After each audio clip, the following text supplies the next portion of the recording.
저는 떨리는 손으로 태블릿을 꼭 쥐고 있었습니다. 호텔 연회장 뒤편에서 최태성 부장의 목소리가 들려왔죠. 오늘은 태평양 식품의 70주년 기념행사. 최 부장은 무대 위에서 자신의 공로를 자랑스럽게 늘어놓고 있었어요. 그의 뻔뻔한 미소를 보며 속이 부글부글 끓어올랐습니다. 우리 행복한 밥상이 지난 3년간 이룬 성과는 모두 철저한 관리와 혁신 덕분입니다. 거짓말쟁이. 그 철저한 관리라는 것이 직원들을 어떻게 짓밟아왔는지 이 자리의 모든 사람들이 곧 알게 될 거예요. 심호흡을 한번 크게 하고 연회장 중앙으로 걸어나갔습니다. 사람들의 시선이 저에게 쏠렸지만 저는 오직 무대만 바라봤어요. 현우가 약속대로 제 태블릿을 대형 스크린에 연결했군요. 화면 속에는 최 부장이 직원들에게 고함치는 영상, 노년의 직원들을 모욕하는 메시지들, 그리고 회사 자금을 빼돌린 증거가 차례로 나타났습니다. 무슨 짓이야 이게. 최 부장의 얼굴이 창백해졌어요. 그는 저를 알아보지 못했습니다. 6개월 동안 그저 평범한 신입사원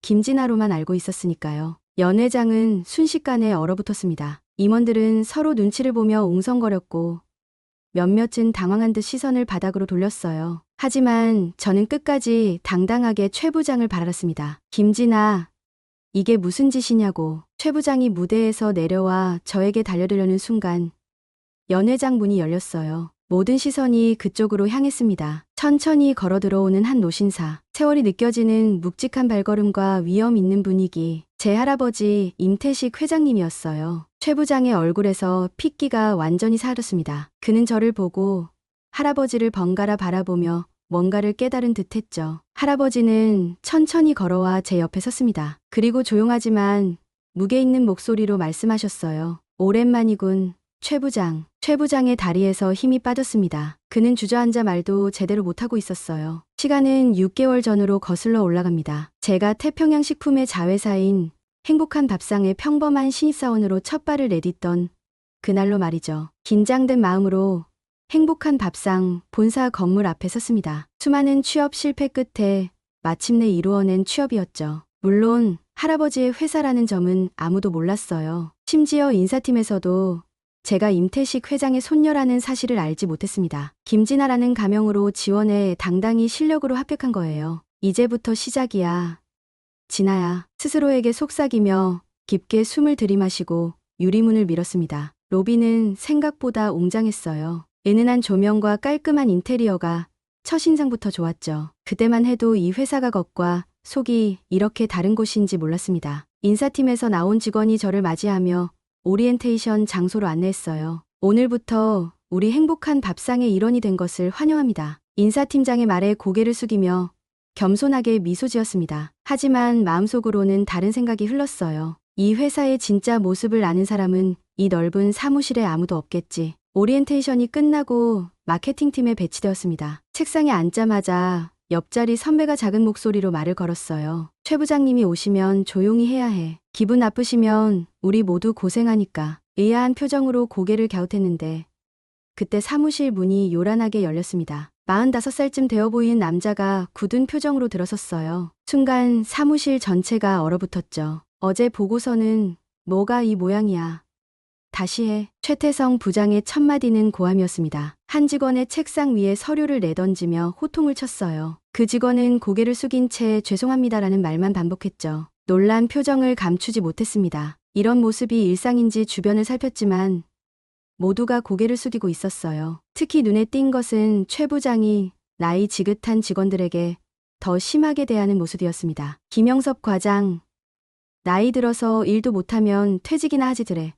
젊은 직원들 본받아. 30 정도 되어 보이는 젊은 여성 직원에게는 상대적으로 부드러운 말투였는데 50대로 보이는 김 과장에게는 인격 모독에 가까운 말을 내뱉는 모습이 충격적이었어요. 입술을 깨물었습니다. 처음 맞이하는 회사 생활이 상상과는 완전히 달랐어요. 할아버지가 평생 강조해오신 가족 같은 기업 문화와는 거리가 멀었죠. 손톱이 손바닥을 파고들 정도로 주먹을 꽉 쥐었습니다. 할아버지의 말씀이 귓가에 맴돌았어요. 내 실력으로 인정받아라. 그게 진정한 리더의 자질이다. 이것이 시작일 뿐이라는 것을 알았습니다. 이 회사에서, 아니 할아버지의 회사에서 무슨 일이 벌어지고 있는지 알아내야 했어요. 출근 일주일째 점심시간에 회사 카페테리아를 찾았습니다. 그날따라 유독 시끄러운 소리가 들렸어요. 가까이 다가가자 최 부장이 나이 지긋한 여성 직원에게 소리 지르는 모습이 보였습니다. 이런 음식을 어떻게 직원들에게 내놓을 수 있어요?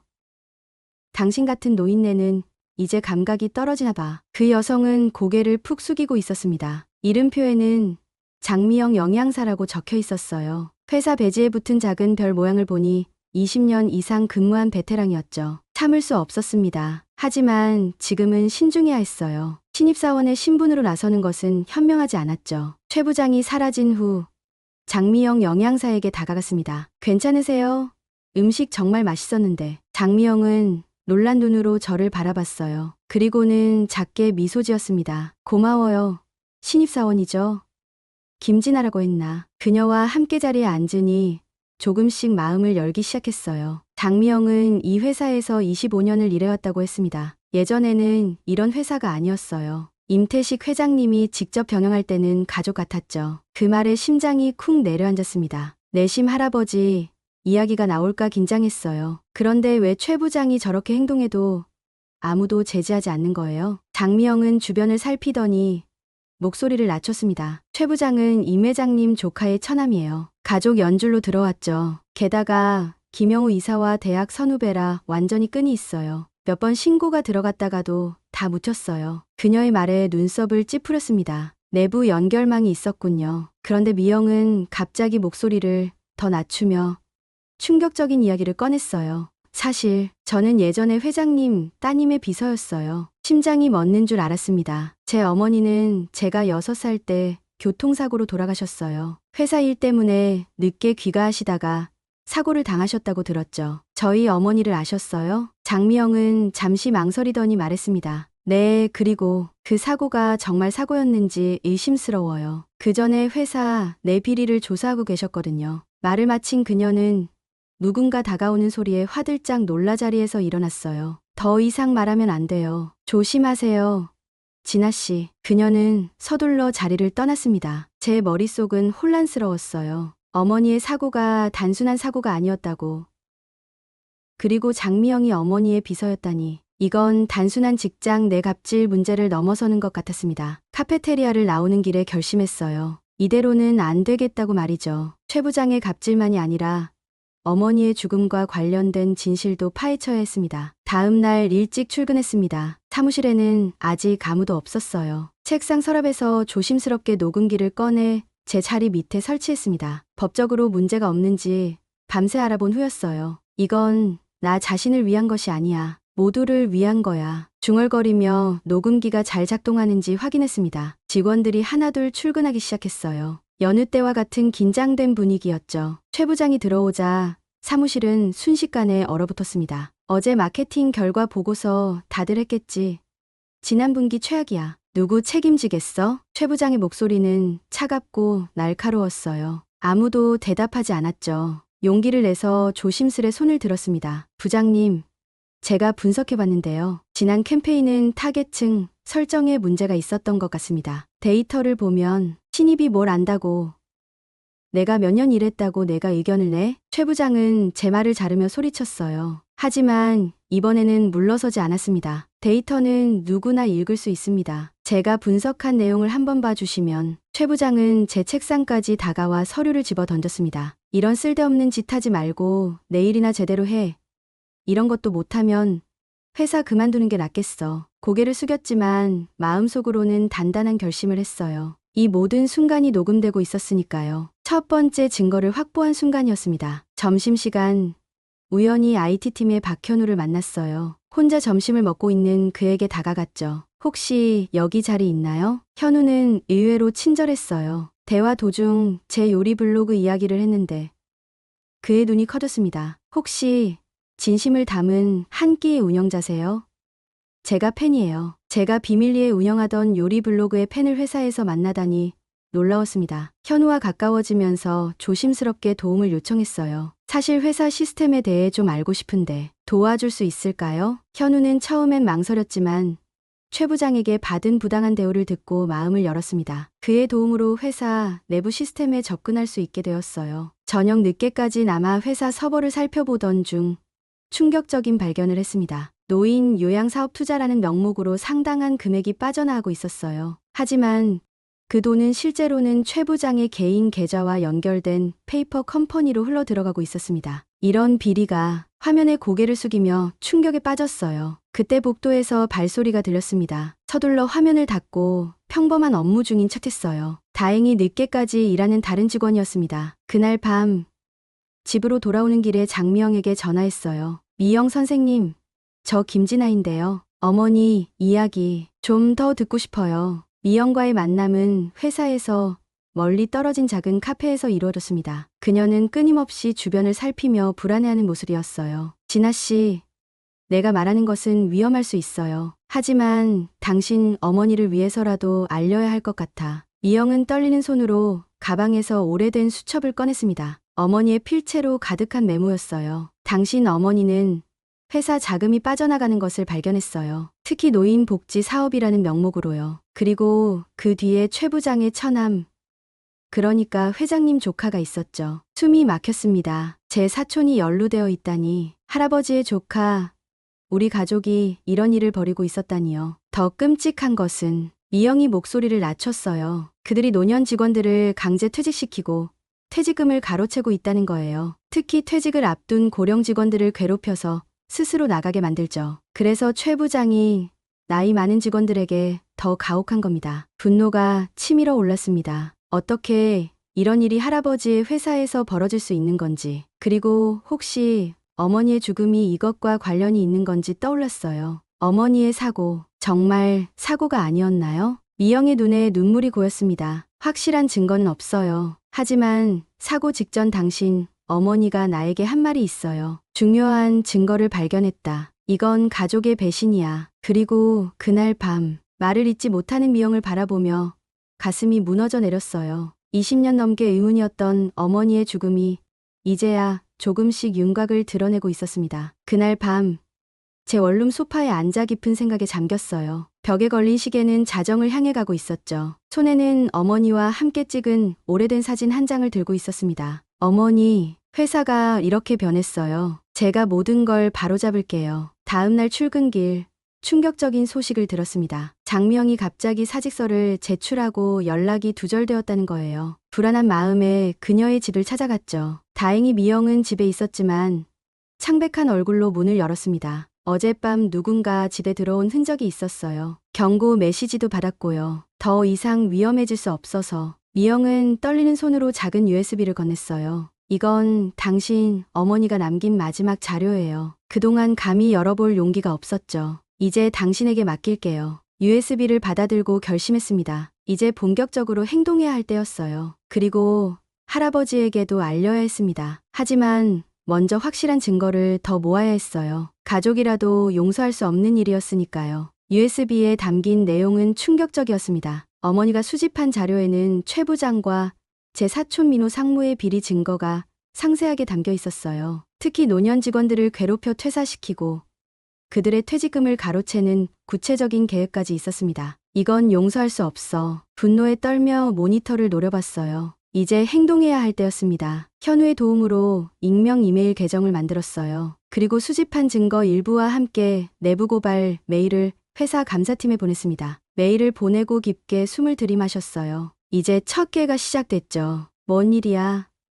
갑자기 회의실로 다 모이라고? 다음 날 오전 갑작스러운 전체 회의 소집에 직원들이 술렁였습니다. 표정은 어두웠어요. 회의실에 들어서자 감사팀장과 몇몇 임원들이 앉아 있었죠. 최근 노인 복지 사업 투자와 관련한 내부 제보가 있었습니다. 감사팀장의 말에 최 부장이 창백해졌어요. 저는 표정을 감추며 조용히 앉아 있었습니다. 회의는 긴장된 분위기 속에서 진행됐어요. 감사팀은 당분간 관련 서류를 전면 조사하겠다고 발표했죠. 하지만 뭔가 이상했습니다. 감사팀장의 태도가 미온적이었어요. 나중에 알게 된 사실이지만 감사팀장도 최 부장과 연결되어 있었던 거죠. 회의가 끝나고 사무실로 돌아오는 길, 최 부장은 분노에 차 있었습니다. 누구야? 누가 이런 짓을 한 거야? 아무도 대답하지 않았어요. 저는 고개를 숙인 채 자리로 돌아갔습니다. 하지만 최 부장은 저를 노려보았어요. 너 혹시 내가 한 짓 아니야? 당황한 척 고개를 들었습니다. 저요?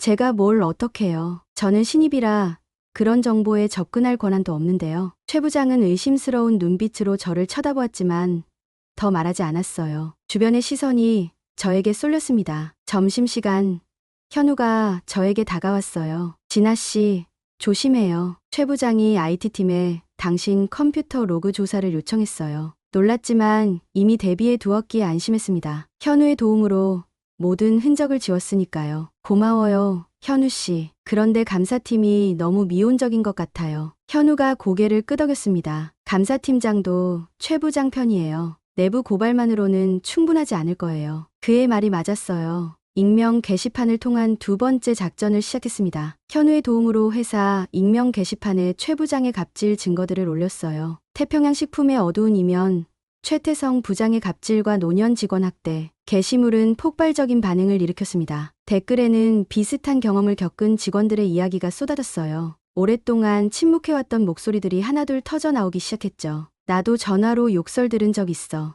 야근시킨 후 결과물 쓰레기라고 던진 적도 있어. 입사 한 달 만에 사표 쓸 뻔했어. 변화의 바람이 불기 시작한 것 같았어요. 하지만 최 부장의 반격도 만만치 않았습니다. 그는 팀 회의에서 노골적으로 저를 압박했어요. 요즘 버릇없는 신입들이 늘었어. 선배 말도 안 듣고 뒤에서 이상한 짓이나 하고. 태연하게 대답했습니다. 어떤 이상한 짓을 말씀하시는 건가요? 최 부장은 제 눈을 똑바로 바라보며 말했어요. 곧 알게 될 거야. 회사를 어지럽히는 사람은 가만두지 않아. 위협적인 말이었지만 두렵지 않았습니다. 이미 마지막 단계의 계획을 세워두었으니까요. 저녁 늦게 미영에게서 전화가 왔습니다. 그녀의 목소리는 떨리고 있었어요. 진아 씨, 최 부장이 당신을 조사하고 있어요. 제 집에 빨리 와요. 중요한 것을 보여드릴게요. 미영의 집에 도착하자 그녀는 오래된 녹음기를 들고 있었습니다. 이건 당신 어머니의 마지막 녹음이에요. 그날 밤 사고 직전에 녹음된 어머니의 목소리를 들으며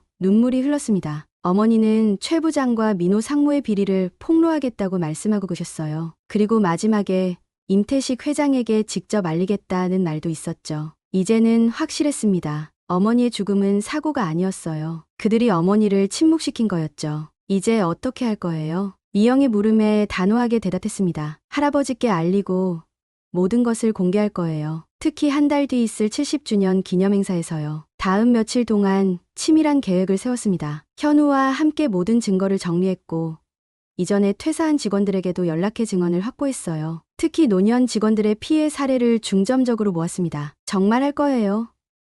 위험할 수 있어요. 현우가 걱정스럽게 물었지만 저는 결심했어요. 물러설 수 없어요. 이건 단순한 직장 내 괴롭힘이 아니라 범죄예요. 게다가 말을 잠시 멈추고 깊은 숨을 들이쉬었습니다. 이건 어머니를 위한 것이기도 해요. 할아버지께 연락드리기로 결심했습니다. 그동안 할아버지는 제가 평범한 직원으로 일하는 것을 지켜봐 주셨어요. 정기적으로 소식을 전했지만 회사 문제에 대해서는 말씀드리지 않았죠. 이제는 알려야 할 때였습니다. 할아버지와의 만남은 그분의 자택에서 이루어졌어요. 모든 증거를 보여드리고 어머니의 녹음까지 들려드렸습니다. 할아버지, 어머니의 죽음이 사고가 아니었어요. 할아버지의 얼굴에는 충격과 분노, 그리고 깊은 슬픔이 교차했어요. 그분은 오랫동안 침묵하시다가 마침내 입을 여셨습니다. 내가 몰랐다는 게 말이 되나. 내 딸이 내 회사에서. 할아버지의 눈에 눈물이 고였어요. 그분의 손을 꼭 잡았습니다. 함께 바로잡아요.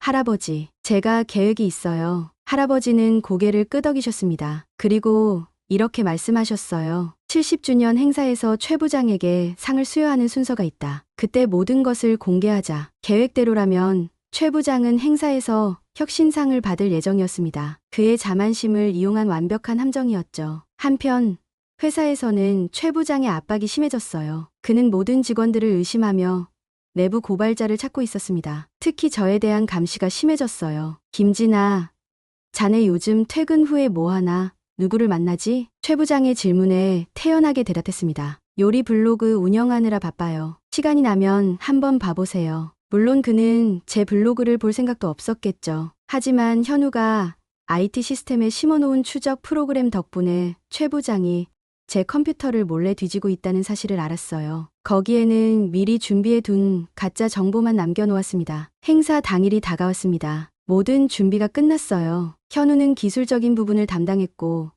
미영은 행사장 직원으로 위장의 내부에서 도울 예정이었습니다. 그리고 가장 중요한 것은 할아버지의 지원이었죠. 행사 전날 밤 마지막으로 어머니의 사진을 바라봤습니다. 어머니, 내일이면 모든 게 밝혀질 거예요. 약속해요. 태평양 식품 70주년 기념 행사 날이 밝았습니다. 호텔 연회장은 회사의 모든 고위 임원과 중요 인사들로 가득 찼어요. 저는 일반 직원 좌석에 조용히 앉아 있었습니다. 떨리는 마음을 진정시키기 위해 심호흡을 반복했어요. 행사는 예정대로 진행되었습니다. 임태식 회장님의 환영사, 회사 역사 영상 상영, 그리고 드디어 시상식 순서가 왔어요. 다음은 혁신상 수여식입니다. 올해의 수상자는 행복한 밥상의 최태성 부장입니다. 최 부장은 자랑스러운 표정으로 무대에 올라갔습니다. 그의 수상 소감은 뻔뻔할 정도로 거짓으로 가득했어요. 우리 행복한 밥상이 지난 3년간 이룬 성과는 모두 철저한 관리와 혁신 덕분입니다. 특히 노년층 직원들의 생산성 향상을 위한 제 프로그램이 그때였습니다. 제 태블릿에서 준비 완료 메시지가 떴어요. 천천히 자리에서 일어나 무대 쪽으로 걸어갔습니다. 현우가 약속대로 제 태블릿을 대형 스크린에 연결했군요. 잠시만요. 최 부장님. 모든 시선이 저에게 향했습니다. 최 부장은 당황한 표정이었어요. 그 철저한 관리라는 것이 어떤 것인지 모두에게 보여드리겠습니다. 화면에는 최 부장이 직원들에게 고함치는 영상, 노년 직원들을 모욕하는 메시지들, 그리고 회사 자금을 빼돌린 증거가 차례로 나타났어요. 연회장은 충격에 빠졌습니다. 무슨 짓이야 이게. 최 부장이 소리쳤지만 이미 늦었어요. 다음 화면에는 더 충격적인 내용이 담겨 있었습니다. 제 어머니가 발견한 비리 자료와 그녀의 마지막 녹음까지. 20년 전 이 회사의 이사였던 제 어머니는 이 비리를 파헤치다 의문의 사고로 돌아가셨습니다. 저는 떨리는 목소리로 말을 이었어요. 최 부장과 민호 상무는 단순히 회사 돈을 빼돌린 것이 아니라 노년 직원들의 퇴직금을 가로채고 그들을 괴롭혀 퇴사하게 만들었습니다. 그리고 이 사실을 알게 된 제 어머니를 말을 마치기도 전에 최 부장이 달려들었습니다. 이게 다 거짓말이야. 너 누구야? 바로 그때 연회장 문이 열렸어요. 할아버지가 천천히 걸어 들어오셨습니다. 모든 시선이 그분에게 향했어요. 최 부장, 그만하게. 할아버지의 목소리는 조용했지만 위험이 있었습니다. 최 부장의 얼굴에서 핏기가 사라졌어요. 회장님, 이건 오해입니다. 이 신입이 모든 걸 조작했어요. 할아버지는 천천히 제 옆으로 걸어오셨습니다. 그리고 손을 어깨에 얹으셨어요. 내 손녀는 조작 같은 건 하지 않아. 연회장에서 놀라움의 탄성이 터져 나왔습니다. 최 부장은 믿을 수 없다는 표정이었어요. 손녀요? 저는 깊게 숨을 들이마시고 말했습니다. 저는 임진아입니다. 태평양 식품 창업주 임태식 회장의 손녀죠. 최 부장의 얼굴은 창백해졌습니다. 그의 마지막 발악도 무의미했어요. 이미 경찰이 연회장 밖에서 대기 중이었으니까요. 최태성, 자네는 해고야. 그리고 경찰 조사를 받게 될 거네. 할아버지의 선고에 최 부장은 무너져 내렸습니다. 경찰이 들어와 그와 민호 상무를 연행해 갔어요. 연회장은 잠시 혼란스러웠지만 할아버지는 침착하게 상황을 정리하셨습니다. 오늘 일은 우리 회사의 새로운 시작이 될 것입니다. 태평양 식품은 처음 세웠던 원칙으로 돌아갈 겁니다. 가족처럼 서로 존중하고 정직하게 경영하는 회사로 말이죠. 그리고 할아버지는 저를 바라보며 말씀하셨어요. 그리고 이제 우리 진아가 그 변화를 이끌 것입니다. 직원들의 놀란 표정 속에서도 희망의 빛이 보였습니다. 특히 노년 직원들의 얼굴에는 안도감이 가득했어요. 한 달 후